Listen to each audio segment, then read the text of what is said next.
All right, let's talk about bringing cosmetics into Malaysia.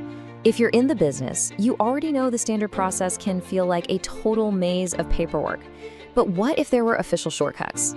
Well, there are, and they can save you a massive headache. So let's dive right in. So, you're a brand manager, maybe an importer, and this is the big question on your mind. You've got this great product, but getting it into the country, well, that regulatory path can look pretty intimidating.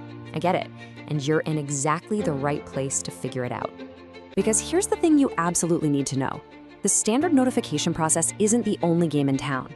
See, Malaysia's National Pharmaceutical Regulatory Agency, the NPRA, they've set up several key exemptions. And these aren't some sneaky loopholes. They're smart, official pathways made for very specific business cases. Understanding these is going to save you so much time and money. Think of it like this. For most products you see on store shelves in Malaysia, the standard NPRA notification is the main highway. But today, we're not talking about the main highway. We're going to be exploring the legally approved express lanes, those key exceptions that can get you where you're going faster. Okay, first up, let's talk about a really big category. This is for situations where your cosmetic products are physically in Malaysia, but, and this is the important part, they are not meant to be sold to Malaysian customers. It all comes down to the product's ultimate purpose. So let's make this real. What if you just want to, test the waters? See if people in Malaysia will even like your new serum. Or maybe your R&D team just needs to check a new batch. Well, this is exactly where our first two exemptions come into play. First, we've got market sampling. You can think of this as your product's audition. You're allowed to bring in a small amount for things like trade shows or focus groups just to get some feedback and create a little buzz. Now, the big catch, you can't sell them. No way. These are strictly for show and tell. Next up is in-house evaluation. And this one's even more straightforward. These are products that literally never leave your company. They're brought in just for your own teams to do quality control, research new formulas, stuff like that. A consumer will never even lay eyes on them. All right, so let's switch gears from testing and R&D to something totally different, logistics. Malaysia is a huge hub in Southeast Asia, right? So tons of goods are just passing through. And the good news is, the regulations are smart about this. There are exemptions for products that are basically just visiting.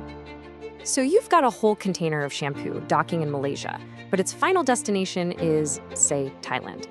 Does it need to go through the whole Malaysian registration process? Well, thankfully, the answer is a big, clear no. And here's how that works. It's called the in-transit exemption, and it's basically a three-step dance. Step 1, your stuff arrives. Step 2, it stays put in a special customs area. It never officially enters the country. And Step 3, it gets shipped out to its real destination. It's really that simple. And that idea leads us perfectly to the next concept, the Free Trade Zone, or FTZ. Honestly, the best way to get your head around this is to think of the duty-free shop at the airport. You're standing in the country, but for all intents and purposes, you're in this special international bubble. FTZs are just like that, but for big commercial shipments. So this exemption covers a few different things. We're talking about products that are going to be sold in those actual duty-free shops, or maybe products sold on international flights and ships leaving from Malaysia. Or it could just be goods sitting in an FTZ warehouse waiting to be shipped to another country. In every single one of these cases, they aren't considered part of the local Malaysian market. Okay, now for our last category. And I'll be honest, this is the one that sometimes trips people up. It's all about goods that are leaving Malaysia. We really need to nail down the difference between two key ideas: products made for export and products that are being re-exported. Look, the critical difference here boils down to one simple question: where was the product made? On one hand, you have for export only, or FEO. This is for cosmetics that are actually made in Malaysia, but are only ever going to be sold in other countries. On the other hand, re-export is for products made somewhere else, brought into Malaysia, and then shipped back out again, usually without being changed at all. See the difference? Whew. Okay, we have covered a lot of ground, right? We've gone through testing, transit, and exports. So let's pull all of this together into a really simple checklist you can actually use for your own strategy. And here it is, your 6 key exemption pathways. You've got market sampling for your promo work, in-house evaluation for your R&D, in transit for when you're just passing through, the free trade zone for all that international hub action, for export only, when you make it in Malaysia but sell it elsewhere, and finally, re-export for when you're just routing foreign goods through the country. So if there's just one thing you remember from all this, let it be this. It all comes down to intent. You have to ask yourself, is my product going to end up on a shelf in a store in Kuala Lumpur? Or is it going to a lab, a focus group, a duty-free shop, or a port in another country? Answering that one question sets you on the right and much, much easier regulatory path.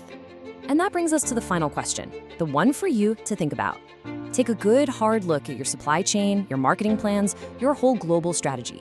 Now that you know all this, which one of these exemption pathways is going to be the key that unlocks your business goals in the region?